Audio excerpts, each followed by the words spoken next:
Oi, gente, tudo bem? Então, bem-vindos a mais uma aula de redação.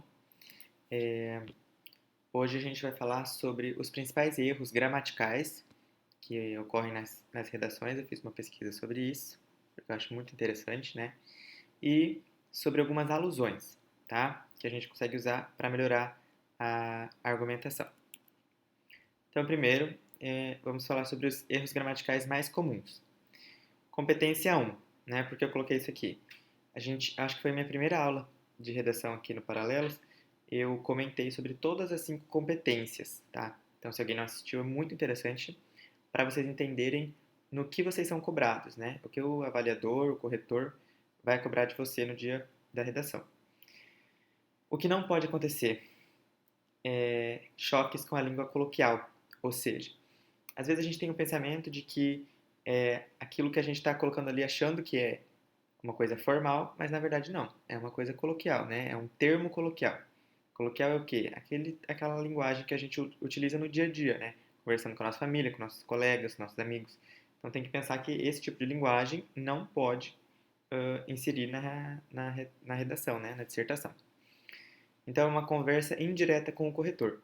Eu sempre gostei muito de pensar assim, né? A redação, então você está conversando com aquele corretor, né? Com aquele leitor da sua redação. Mas você não pode conversar diretamente. Ou seja, você não pode colocar oi, você não pode colocar você, né? Ou seu, sua, esse tipo de termo. Então você vai conversar de uma forma formal, ficou até redundante, né? De uma forma formal, mas sim é uma conversa indireta, porque você vai colocar sua opinião em forma da sua tese e você vai defendê-la, certo?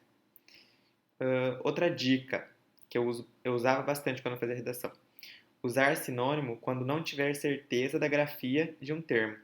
Ou seja, você está lá no meio da redação, você quer escrever alguma palavra, é, às vezes ela é mais complicada, né? Ou você esqueceu, enfim, se ela é com cedilha, se ela é com S, com dois S's, enfim, você esqueceu como é que escreve, não tem certeza. Você utiliza um sinônimo para ela, né? Então, uma palavra que tenha o mesmo sentido, ou um sentido equivalente, porque vale a pena você usar um sinônimo e não correr o risco de perder pontos por ter utilizado um termo escrito errado, certo? Então lembrem disso. Ah, tá. E não esquecer também de separar as sílabas. Então, algumas redações que eu já corrigi, a pessoa esquece de separar corretamente as sílabas, sabe? Separa no meio de uma sílaba, ou esquece que, por exemplo, quando tem letras repetidas, você tem que separá-las, né? Então, se tem dois S's, um S fica na linha de cima e o outro S fica na linha de baixo, né? Pode colocar junto. Então, vamos lá. Os principais erros gramaticais. Primeiro, o uso da crase. Então, a crase é o resultado do encontro entre a preposição a, certo? O que é preposição? Então, são aqueles termos que ligam partes das orações, das frases, né? Então, a, ante, para, perante, com, contra, sobre, sob, enfim, tem inúmeras preposições, né? Então, a é uma preposição. Então, quando tem o encontro dessa preposição a, que é a mesma coisa de para, né? E um artigo feminino definido, a. Então, quais são os artigos? A, as, o, os, umas, uma, enfim. O definido feminino, que é o a também, quando tiver um encontro então dessas duas letras, as duas são as, sim. Só que elas têm funções diferentes dentro da frase, certo? Então, em vez de você colocar duas vezes o a, porque ficaria errado, né? Você vai colocar a crase, né? Então, sempre que houver o encontro desta preposição e deste artigo, usa-se a crase. Um exemplo: ele contou tudo à irmã. Então, aqui entra outra questão. Talvez alguns de vocês nunca estudou isso, então, é, dependendo, eu posso até fazer outra aula só sobre isso que eu vou falar agora. Regência verbal, né? Então, o verbo aqui é contou, né? Contar. Então, a regência do verbo contar, ela pede uma preposição, né? Então, eu conto algo a alguém, certo? Então, ele contou tudo a alguém, né? Nesse caso, é para a irmã dele. Então, ele contou tudo a irmã. Tá vendo que tem dois as? Mas eu não posso pôr dois as. Então, eu ponho a crase. Outro ponto importante. A crase é o a com aquele acento ali. Mas o nome daquele acento ali não é crase. O nome do acento é grave, tá? Então, esse é o acento grave. E é um pouco complicadinho a crase, mas depois que vocês pegam o jeito, vai embora, tá? Quem conta alguma coisa a alguém, né? Então, é necessária a preposição a. Dica. Uma boa dica é substituir a palavra no masculino por uma no feminino. Caso a utilização do ao se faça necessária, utiliza-se a crase. Então, olha um exemplo. Ele contou tudo ao irmão. Ou seja, você substitui aquela palavra ali que está no feminino, que no caso era irmã, pela palavra oposta em masculino, irmão. Não precisa ser realmente uma palavra oposta, sabe? Uma palavra que tenha mais ou menos o mesmo sentido. Se você utilizar o ao, aí vai ter crase naquela feminina. Tá? Então, ele contou tudo ao irmão. Então, o a é preposição e o é o artigo, né? Então, você viu que o artigo e a preposição tiveram essa frase. Então, vai ter crase na frase de cima, certo? Outra coisa bem interessante de falar aqui, que pode parecer óbvio, mas tem que ser dito, é que a crase, então, ela só é utilizada na frente de substâncias femininas, certo? Nunca vai ter crase ali, por exemplo, no ao irmão, ou algo do tipo, né? Porque como é a junção de uma preposição a e o artigo a, que é um artigo feminino, a crase só pode vir antes de um substantivo feminino, certo? Outra coisa que não está aqui, mas que minha professora de gramática do ensino médio ensinou e eu nunca esqueci. Serve principalmente para lugares, sabe? Locais, assim, para você saber se tem crase ou não. É assim, vou a, volto da, crase haverá. Vou a, volto de, crase para quê? Então, por exemplo, eu vou à Bahia, eu volto da Bahia, certo? Então tem crase. Eu vou a, volto da, crase haverá. Então, se eu vou falar assim, gente, semana que vem eu vou viajar à Bahia, ou eu vou à Bahia, certo? Então vai ter crase. Agora, por exemplo, São Paulo. Eu vou a São Paulo, eu volto de São Paulo. Então não tem crase. Eu vou a, volto de, crase para quê? Então se eu falar semana que vem eu vou a São Paulo, não tem crase, certo? Eu vou à escola, eu volto da escola. Então tem crase. Se eu for pôr numa frase, vai ter crase. Entendeu? Então, esse tipo de locais, lugares, cidades, nomes de cidades, estados e países, enfim, se você usar essa regrinha, sempre vai dar certo, tá? 2. Uso desses 4 porquês, né? Então, é meio confuso, mas assim, não é muito difícil, tá? Então, o porquê separado sem acento tem uma função de advérbio de interrogação, tendo a função de indicar que a frase se trata de uma pergunta. Um exemplo, por que você escolheu ser médico? Né? Então, esse porquê aqui, que ele é sem acento e separado, ele sempre vem no início ou no meio, né, de frases. Início ou meio de frases, beleza? Já o de baixo ali, ó, que é o porquê separado, mas com acento, ele sempre vai vir no final da frase. Então, ó, também possui uma função de advérbio de interrogação, porém ele vem acentuado quando se encontra no final da frase. Por exemplo, exercícios físicos fazem bem à saúde. Você sabe por quê? Então, assim, esse primeiro e segundo porquês, eles são iguais, tá? O que é a diferença? O de baixo, ele tem acento, porque ele fica no final da frase, certo? Então é só isso. Aí o de baixo, porque junto e sem acento. Ele tem a mesma função da conjunção pois. Ele é utilizado para introduzir explicações ou causas. Então, gente, uma dica. Se você consegue pôr pois naquela frase, e você quer saber qual porquê que tem que utilizar, é esse daí. É o junto sem acento, tá? É a mesma coisa, igualzinho de pois.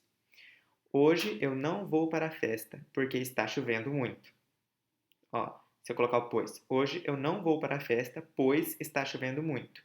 Certo? Então, sempre é a mesma coisa do pois. Beleza? E tem outras que dá para colocar também, por exemplo. Já que, uma vez que, né? Hoje eu não vou para a festa, uma vez que está chovendo muito. Então, esse porquê ali tem a mesma função dessas outras palavras ali que eu falei. Beleza? E o porquê junto e com acento, ele exerce uma função de substantivo, né?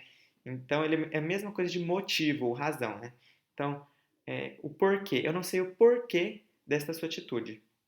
Eu não sei o porquê de eu morar nessa cidade, sabe? Então, sempre antes do porquê, esse porquê com acento e junto, vai ter o artigo o Ali, tá vendo? Ó, o porquê. E se vocês quiserem sempre trocar pela palavra motivo ou razão, também vai dar certo. Ó. Eu não sei o motivo desta sua atitude. Ou eu não sei a razão desta sua atitude. Entenderam? Então, assim, pode parecer confuso de início, mas conforme vocês pegam o jeito, ela não é tão confusa assim não, tá? 3. Tem com acento ou sem acento. Essa aqui é bem tranquila de entender, para quem ainda não sabe. O verbo ter é utilizado com o acento gráfico quando se faz necessário distinguir a terceira pessoa do singular e do plural. O que isso significa? Então, se está no singular, não tem acento. Ele tem muitos carros. Não tem acento, tá? Porque quem tem? Ele é uma pessoa só, né? Então, você fala assim, você tem quantos anos? Não tem acento, porque está no singular, certo? Agora, quando está no plural, vai ter acento. Então, eles têm muitos carros. Então, quem tem? Eles. Está no plural. Então, eu tenho acento. E é o acento circunflexo, né? O famoso chapéuzinho, certo? Então, bem simples, tá? Singular não tem acento, plural tem acento. Pronto. 4. Pretérito perfeito ou futuro do indicativo. Isso aqui eu já vi bastante, inclusive nas redações do Paralelos aqui. Então, a forma desviante, né, a forma errada de falar, por exemplo, ontem eles falarão sobre o assunto. Como assim? Ontem eles falarão. Entende? Não dá. Amanhã eles falaram sobre este assunto. Como assim? Não faz sentido. Então, é um contrário, tá? Então, quando está com a, ó, til, sempre é futuro. Então, se foi ontem, como é que vai ter a, ó, til? Tá errado, né? Tem que ser am. Então, ontem eles falaram sobre este assunto, com am no final. Amanhã eles falarão sobre este assunto, com a, ó, til no final, tá? Então, decorem isso. A, ó, til é futuro e am é passado. Então, ó, falaram se refere ao pretérito perfeito do indicativo do verbo falar. E falarão se refere ao futuro do indicativo deste mesmo verbo. É muito comum a conjugação errada de outros verbos, como jogar e comer, né? Então, por exemplo, a mesma coisa, vamos pegar o verbo comer. Se eu falar assim, ontem eles comeram pizza, vai ser com am, porque é passado, certo? Se eu falar amanhã eles comerão pizza, vai ser com a til, porque está no futuro, certo? Para algumas pessoas pode parecer besta, mas tem gente que confunde, tá? Então é importante sempre lembrar. Menos ou menos. Então a palavra menos muitas vezes é vista erroneamente, erradamente, como um adjetivo, né? Por exemplo, o que é adjetivo? Um exemplo é bonitos, né? Então é uma qualidade do substantivo. Na verdade, esta palavra é um advérbio de intensidade, assim como mais, né? Então, o contrário de mais é menos. Todos os advérbios são invariáveis, ou seja, não variam em gênero, masculino ou feminino, ou número, singular ou plural, né? Então, por exemplo, o mais, ele não tem variação, não existe feminino de mais. E o menos também não existe, tá? Então, nunca se deve escrever menos ao invés de menos, mesmo quando o sujeito da frase for um substantivo feminino. Então, é errado falar assim, havia muito menos pessoas. Tá errado, não existe isso. Havia muito menos pessoas, tá? Ou, ela está meia cansada. Não, ela está meio cansada, certo? Mesmo que a palavra que está depois é feminina, não existe menos e meia. É menos, certo? 6. Sinais de pontuação separando sujeito e predicado. Isso daqui eu acho que já está até no número 1, porque isso aqui acontece muito, muito e muito. Não pode separar sujeito e predicado. Não pode. A não ser, óbvio, que você vai colocar uma oração ali entre meio, né? Um aposto, né? Que vai, sei lá, explicar aquele termo. Aí pode, mas você não pode simplesmente colocar uma vírgula ali do nada, tá? O sujeito é aquele a qual se referem as colocações de uma oração, e o predicado é aquilo que se declara sobre aquele mesmo sujeito. Por exemplo, na frase Maria ama José. Maria é o sujeito, ama José é o predicado. Por estarem intimamente relacionados, não devem estar separados pelo uso da vírgula. Então nunca você vai colocar uma vírgula entre o sujeito e o predicado, assim do nada, certo? Então João assiste televisão, não tem vírgula, tá? Agora, por exemplo, se eu vou colocar uma frase no meio, Aí eu posso pôr vírgula. Por exemplo, se eu escrever assim, João, vírgula, que é o meu irmão, vírgula, assiste televisão. Sabe? Então, algum tipo de aposto. João, vírgula, o eletricista do prédio, vírgula, assiste televisão. Ó, eu falei quem é João, sabe? Aí você pode colocar essa frase ali entre vírgulas. Mas se não tem nada do tipo, você não põe vírgula, tá? 7. Concordância nominal e verbal. Então, quando um substantivo está no plural, todas as palavras da frase relacionadas a ele também devem estar no plural. O mesmo acontece com os verbos que devem concordar com o sujeito da oração. Então, ó, a forma errada. Os meninos são estudiosos. Nós adora cozinhar. Tá errado, né? Então, os meninos são estudiosos. Nós adoramos cozinhar. Aqui entra bastante naquilo que eu disse no início da, da aula, né? Quando você está conversando com seus amigos, com a sua família, todo mundo fala da forma errada. Isso não tem problema, né? Até porque, o que faz mal, né? Agora, durante a escrita da redação, tem que tomar muito cuidado. Às vezes a gente nem percebe, a gente lê a redação de novo e nem percebe isso, tá? Porque a gente está tão acostumado a falar daquela forma informal que a gente esquece. Então tem que tomar muito cuidado com isso, tá? Muito cuidado mesmo. Quanto mais você praticar a escrita, mais você vai perceber esses tipos de desvios, tá? Número 8. Mais bom ou melhor. Então, quando alguma comparação é feita, precisa-se adotar a forma sintética melhor ao invés de mais bom ou mais boa. O mesmo vale para mais ruim ou mais grande, que devem ser substituídos por pior e maior. Então, não existe, por exemplo, este apartamento é mais bom que o outro. Este apartamento é melhor do que o outro, né? Mesma coisa, não existe mais grande, né? É maior. Não existe mais ruim, é pior. Isso aqui não acontece tanto, pelo menos eu não vi nas redações aqui do Paralelos. 9. Utilização dos pronomes oblíquos átonos. Então, os pronomes muitas vezes podem ser utilizados para evitar a repetição de palavras desnecessárias. Entretanto, é preciso prestar atenção na utilização dos pronomes oblíquos, que servem como complemento de verbos. Então, por exemplo, isso daqui é a mesma coisa que eu falei antes. A gente usa muito na língua informal, mas não pode na redação. Eu vi ela ontem. A gente fala assim, eu mesmo falo assim, todo dia. Mas, infelizmente, está errado na língua formal. Porque tem que falar eu a vi ontem, certo? Então, eu não posso falar eu vi ele ontem. Eu o vi ontem. Por exemplo, se eu falar eu falei com eles ontem. Não, daí pode, eu falei com eles. Eu vi eles ontem. Tá errado. Eu os vi ontem, certo? Então isso daqui é bem interessante, isso daqui também há bastante nas redações, tá? Bastante erros desse tipo. Não pode utilizar os pronomes, por exemplo, ela, ele, eles, né? Nós, depois do verbo. Tem que usar antes e depois outro tipo de pronome. O, as, os, nos, né? É isso. 10. Este ou esse. O pronome este é utilizado quando o objetivo de seu uso é fazer referência a objetos que estão próximos daquele que fala. Quando esse serve para apontar aquilo que está próximo do receptor da mensagem. Então, o exemplo. Este sapato me pertence. Quando você comprou esse celular? Então, se eu estou falando de um sapato que não está perto de mim, mas sim da pessoa que eu estou conversando, é esse, né? E quando eu estou falando de um celular que está na minha mão, eu falo este, certo? Então é só lembrar assim, este está perto da pessoa que está falando. Esse está perto de quem está ouvindo a pessoa que está falando. É bem tranquilo. Mas isso daqui também a gente nem utiliza no dia a dia, né? É mais para redação. 11. Usar a palavra onde sem ser no sentido de lugar. Nossa, esse daqui eu já vi muito, muito, muito mesmo. Eu acho que é o que mais acontece, infelizmente.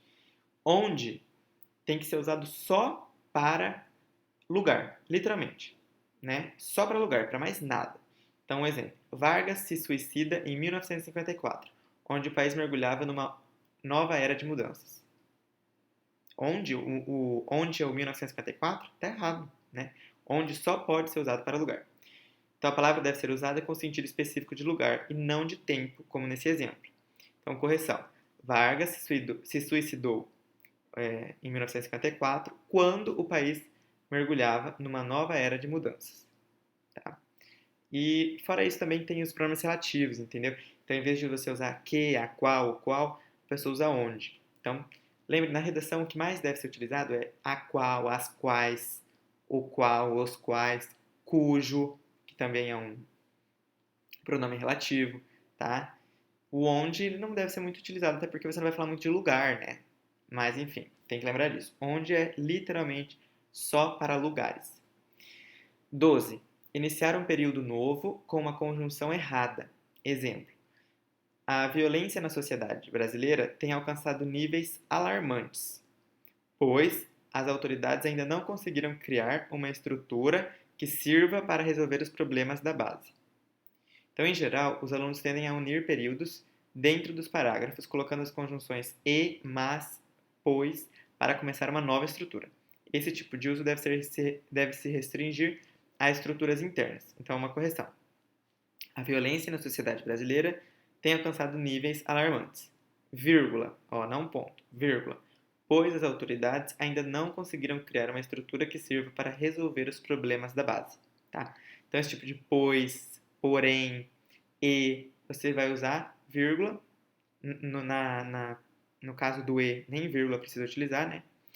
E você só vai usar ponto quando depois você vai utilizar uma conjunção mais abrangente, tipo, além disso, dessa forma, portanto, nesse contexto, né? Em primeiro lugar, enfim, esses tipos de conjunções. Tá, então acabamos aqui os erros gramaticais. Se tiverem alguma dúvida sobre algum dos erros que vocês não entenderam, pode me chamar no WhatsApp, tá? Lá pelo grupo, tanto faz, ou no privado, que eu ajudo, tá? Então, o que são alusões? São pontos de partida para discorrer sobre determinado tema. Eles são mais simples que citações e conferem pontuação à competência 2. As mais comuns são fatos históricos, que eu amo, tá? Eu uso muito fatos históricos, como revoluções, movimentos políticos e sociais. Esse é o mais comum mesmo. Exemplo: a formação da democracia se deu na Grécia. Desde então, diversas sociedades contemporâneas passaram a utilizar dessa configuração. Então, eu estou falando sobre a democracia e eu fiz uma alusão histórica, né? Falando de onde que ela começou, em que lugar, né? Que poderia ter colocado mais ou menos o século também, enfim. É esse tipo de coisa que é a alusão. Black Mirror. Aqui eu vou colocar então algumas alusões, tá? É esse tipo de alusão que, por exemplo, não é histórica. É uma alusão a uma série, né? Black Mirror é uma série. Não lembro se ainda tem na Netflix, mas acho que tem. É uma série que aborda os impactos da tecnologia na vida em sociedade. Muito interessante citar ao descrever relações sociais na atualidade, problemas ambientais e punições excessivas a criminosos. Black Mirror é uma série que, assim, os episódios eles são desconexos, sabe? Se você assistiu o quinto episódio, não tem nada a ver com o primeiro, que não tem nada a ver com o segundo. Então, quem quiser assistir um outro episódio é bem interessante. São alguns temas, assim, bem estranhos, mas que te leva a pensar muito, sabe? Ela é muito boa, essa série. Outra alusão, crise de 1929, ou também conhecida como Grande Depressão. Então, foi uma crise, né, de superprodução nos Estados Unidos que se alastrou pelo mundo, gerando desemprego, paralisação do comércio e a quebra da bolsa de valores.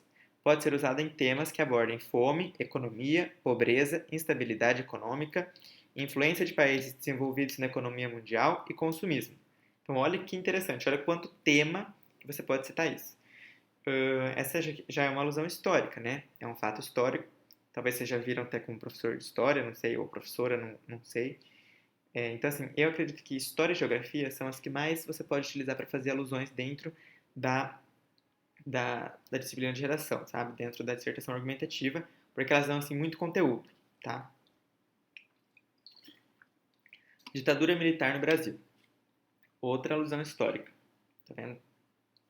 Foi de 64 a 85 e foi um período marcado pela censura de obras, a imprensa e o direito de expressão e manifestação. Além disso, aqueles que se opunham ao governo foram extraditados do país, sendo impedidos de voltar.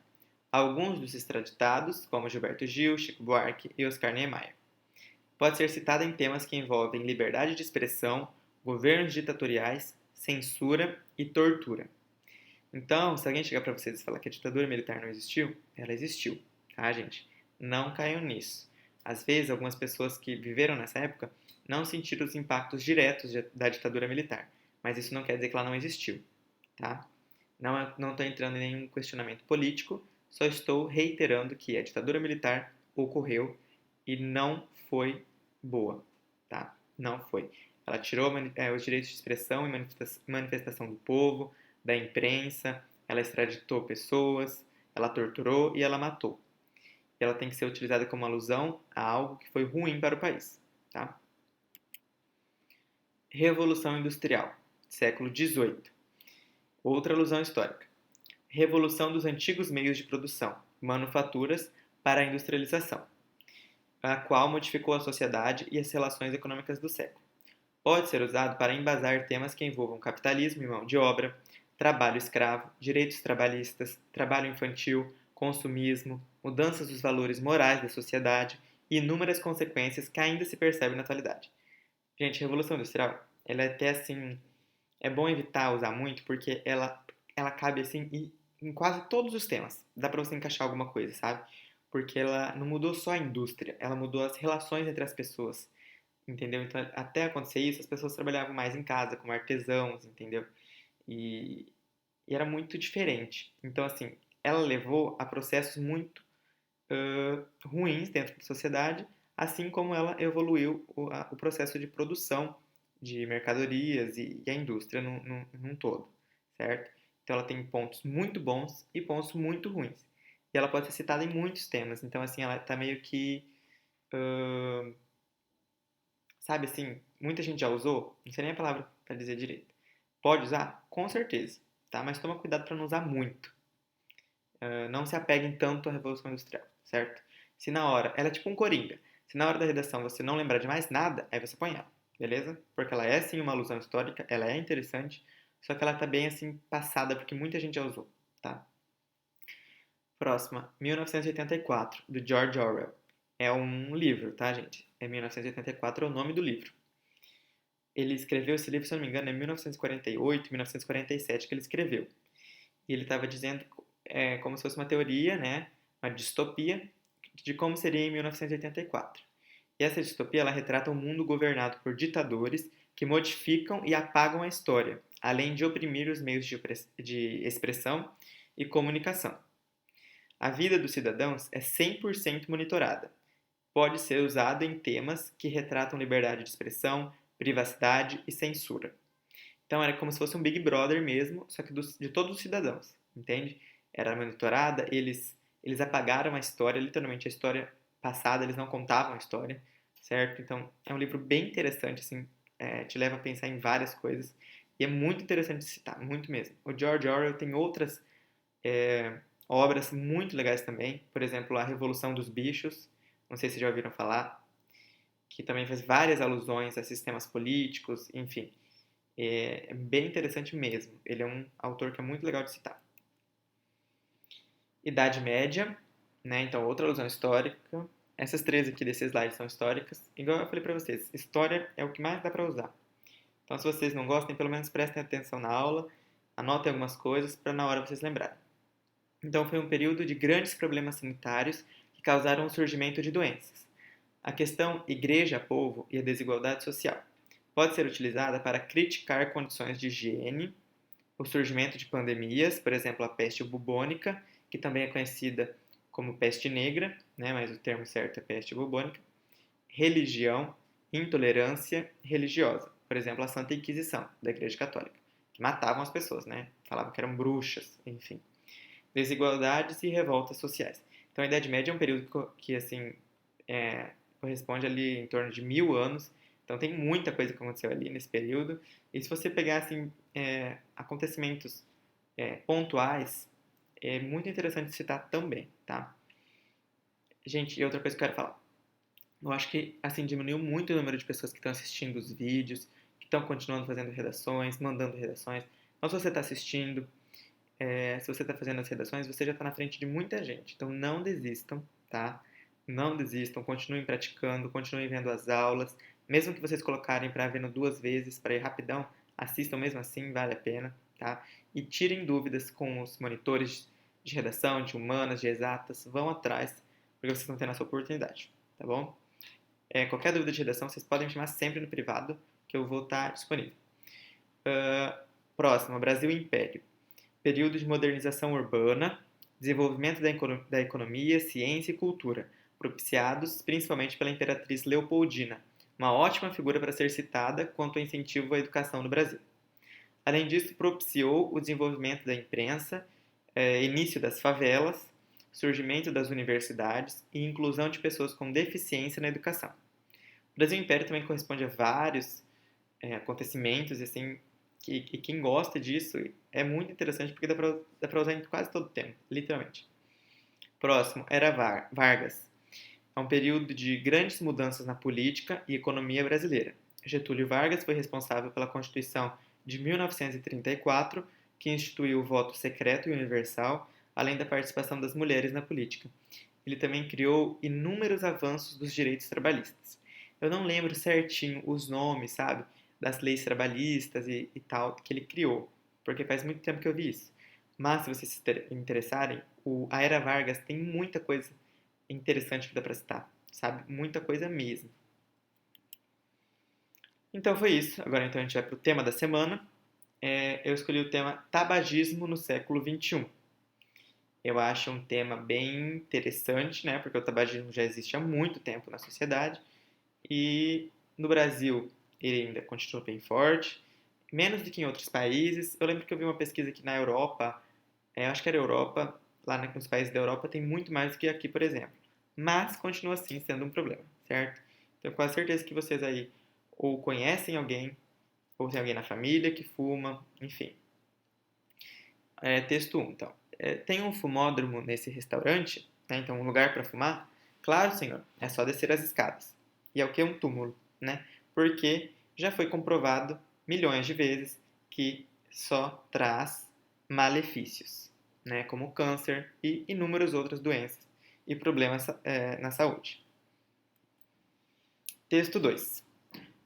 O uso de tabaco mata mais de 7 milhões de pessoas a cada ano e custa a famílias e governos mais de 1,4 trilhão de dólares por meio de despesas de saúde e perda de produtividade. Então, olha, gente, além de tirar milhões de vidas por ano, ainda custa mais de 1,4 trilhão de dólares, né? Lembrem que o dólar está o quê? 5 reais por aí. Então, imagina quanto que isso dá em reais. O tabaco nos ameaça a todos, diz a diretora-geral da OMS, Margaret Chan. O tabaco exacerba a pobreza, reduz a produtividade econômica, afeta negativamente a escolha de alimentos consumidos pelas famílias e polui o ar interior. Ou seja, nada de bom, né? De acordo com ela, ao se adotarem medidas firmes de controle do tabagismo, os governos podem proteger o futuro de seus países, protegendo toda a população, independente de consumirem ou não esses produtos mortais. Porque lembrando que pessoas que ficam próximas de fumantes são considerados fumantes passivos, né? Porque eles também inalam aquela fumaça e pode fazer tanto mal para essa pessoa quanto para aquela que está fumando, realmente.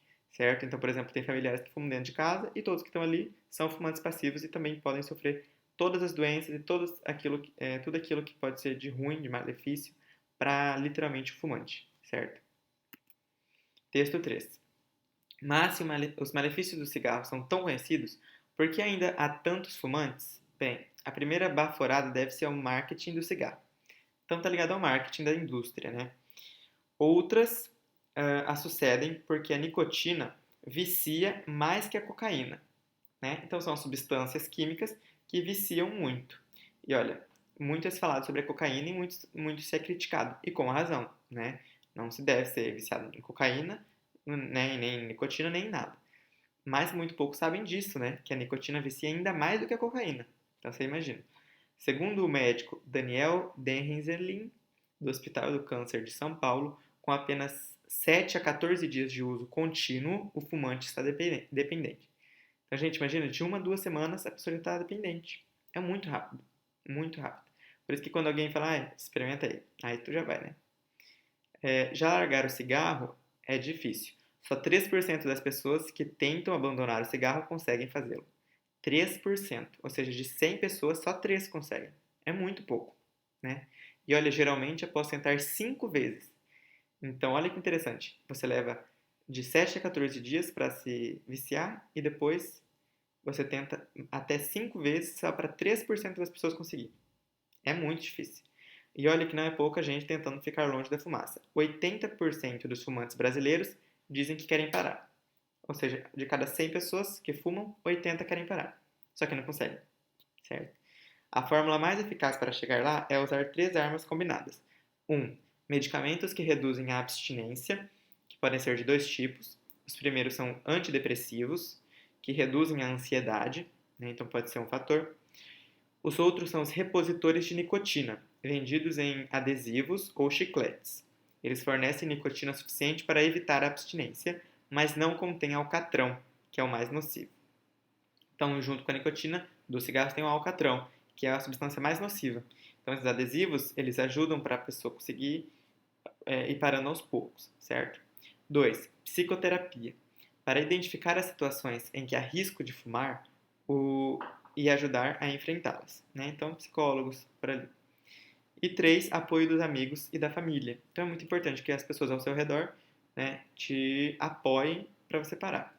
Mesmo assim, só um quarto dos pacientes consegue largar de vez. A maior parte das recaídas ocorre em 3 meses. Né? Então, só um quarto dos pacientes consegue parar de vez. Mesmo assim, mesmo com tudo isso. E depois de 3 meses, a maior parte das recaídas ocorre. Texto 4, então, é um infográfico. Não dá para enxergar direito, não consegui colocar melhor nos slides. Então, e tem outro infográfico que eu também não consegui colocar aqui porque ele era muito comprido, que eu quero mandar para vocês. Mas então eu vou mandar por link lá no grupo do WhatsApp. Se eu esquecer no dia que essa aula for postada, porque eu estou gravando ela bem antes, se eu esquecer, vocês me pedem no grupo mesmo, tá? Por favor, que é uma coisa bem legal de colocar para vocês também fazerem a redação. Aí eu mando o link desse e do outro infográfico, dos dois, para vocês verem melhor. Mas ó, 4.700 substâncias tóxicas podem ser encontradas na fumaça de um cigarro. 4.700. 30% maiores são as chances de fumantes passivos adquirirem câncer de pulmão. Lembra que eu falei? Fumantes passivos são aqueles que não fumam, mas estão perto de fumantes. 25% das mortes causadas por doença coronariana do mundo estão relacionadas ao tabagismo. 30% das mortes decorrentes de tipos de câncer, como de estômago, estão diretamente ligados ao tabagismo. Né? Então, acho que essa parte que é mais importante do cigarro, do infográfico, mas tem mais coisas que depois vocês vão poder ler, tá? Então, é isso. Obrigado pela atenção. Eu tô tentando fazer algumas aulas não tão compridas, porque eu entendo que vocês ficam cansados. E qualquer pergunta que tiverem, qualquer dúvida, podem mandar no WhatsApp, podem mandar no grupo, no privado, sem problema nenhum. Tá, gente? Obrigado.